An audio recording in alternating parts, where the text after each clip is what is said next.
Hello, hello, hello. Hello. It's Eamonn and it's Amanda from Go Do Video. Yay! We're going to call this the 7 deadly sins of when you decide you're going to do a live video. First one, number 1, is avoid what I call the verbal diarrhea bit. This is the focus. This is where there's a stream of consciousness going on and you're basically trying to find what the value is that you're going to give people while you're out and about and chatting, and you hope if you speak long enough that somehow it'll come to you. Don't do that. Decide what you're going to do first.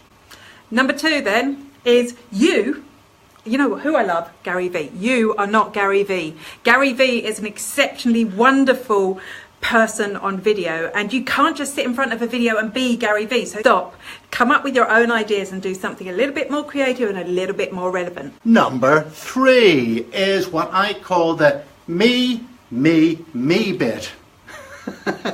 That's where people stand up in front of a camera and say, now what I find is, and and another thing about me, and wait till I tell you how great I am in A, B and C. Honestly folks, nobody gives a hoot.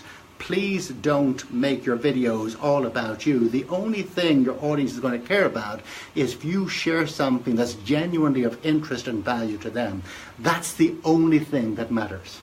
Number 4 is don't make it hookless. A hook is really important for your live video. So as soon as you start, tell people what your live video is going to be about. Yes. Yes. Don't go into the advert right at the beginning, Eamonn. Just don't do that. Tell people what it's going to be about. Give them a hook. Give them a reason to keep watching.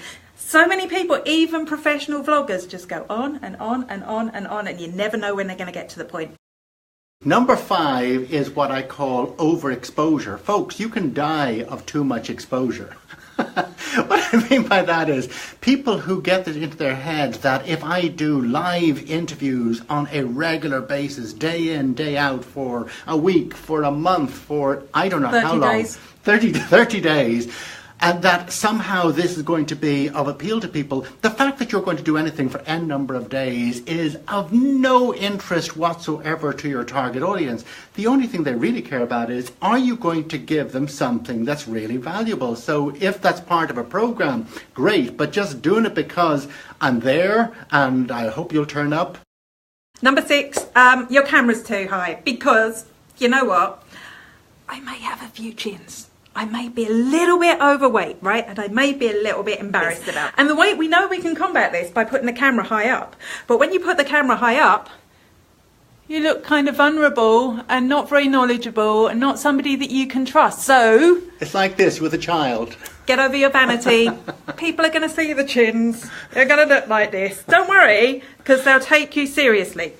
Yes, and as long as you're saying something really interesting, then that's all they really care about. And the last thing, folks, is this, that don't turn up not ready to play. Prepare. Don't turn up without having practice, because honestly, it'll make you feel more comfortable in your skin, and the audience will have a greater bit of confidence if they don't think, you know what, there's the person who's like a teacher who's one chapter ahead of me in the book. He has no idea what he's going to say next. So and the last thing actually that's tied into that is really important, that you also have a specific something that you want the audience to do afterwards, because here is something that you can take to the bank. If you don't have something you want the audience to do when they're done, a remarkable thing will happen. So what do we want them to do? We want you to come along to Go Do Videos. So, and we'll leave a link up here below there as well. You can find out about all the workshops and come see us. Yes. Go Do Video. And don't do those 7 deadly sins.